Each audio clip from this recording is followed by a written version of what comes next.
John Patton was a pastor of a growing church in the 1800s. Now, he began to feel God burdening his heart for a group of people on the Pacific Islands with cannibalistic tendencies. They had no knowledge of the gospel, and so he set his heart on this specific island. Now, 20 years earlier, two missionaries had gone there and they were killed. They were cannibalized. And so as a result, there were many people trying to dissuade Patton from going there. And there was one specific older Christian gentleman who was vehemently trying to keep him from going.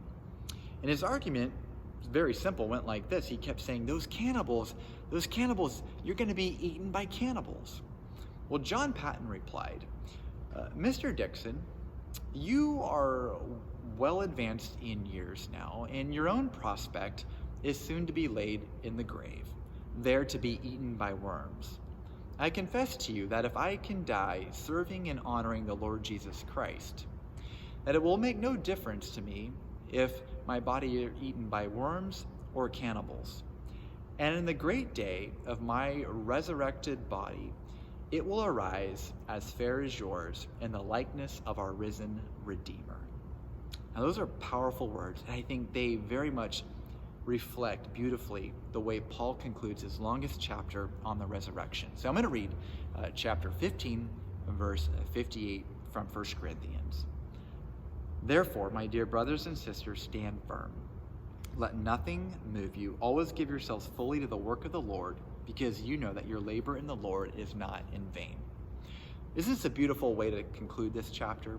Right? Paul started off this chapter by saying, you can stand firm because of the gospel, and he concludes it by saying, stand firm. And in between these two verses, Paul is reminding us of our bodily resurrection because of Christ's resurrection.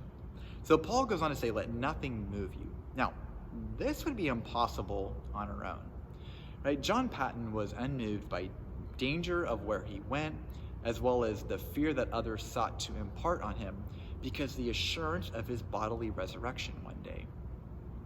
I wonder how many of us have felt the nudge of a call on our lives that, at least to our own intellect, seems dangerous or too bold or too extreme. Now, as Jim Elliot said, he is no fool to exchange that which he cannot gain for that which he cannot lose. Now, I want to encourage you to be filled with an overflowing hope because of Christ's resurrection, and subsequently the assurance of your own resurrection. This reality frees you and I up to take risks for our faith. As Paul says elsewhere, we can give ourselves fully to the work of the Lord because you know that your labor is not in vain. Well, I imagine you and I could have some regrets for living out our faith too cautiously. I can't imagine that we will ever have regrets for wholeheartedly giving ourselves to the work of the Lord. So let me leave you with this question. What would it look like to give yourself wholeheartedly to the work of the Lord?